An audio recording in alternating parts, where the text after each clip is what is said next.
брату помогал тоже гайки всякие крутить. Вот понравилось. Сам начал тоже. Потом на запчасти, а потом на металлон сдать. Угу. Вот так вот. Но в итоге что произошло? В итоге, я как бы не отдал. Но состояние было, вообще некрасиво она была. Гнилая вся тоже.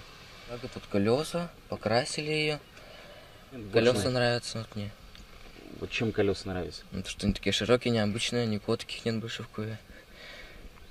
Да и в городе, наверное, никого таких У него нет. и руки золотые уже вышли, можно сказать, и ум хватает. Он все прекрасно, любую технику. Вот сейчас у нас был сломанный трактор Т-25. Только мы с ним отремонтировали. Хороший мальчик вырос. Не пьет, не курит, самое главное. Послушный.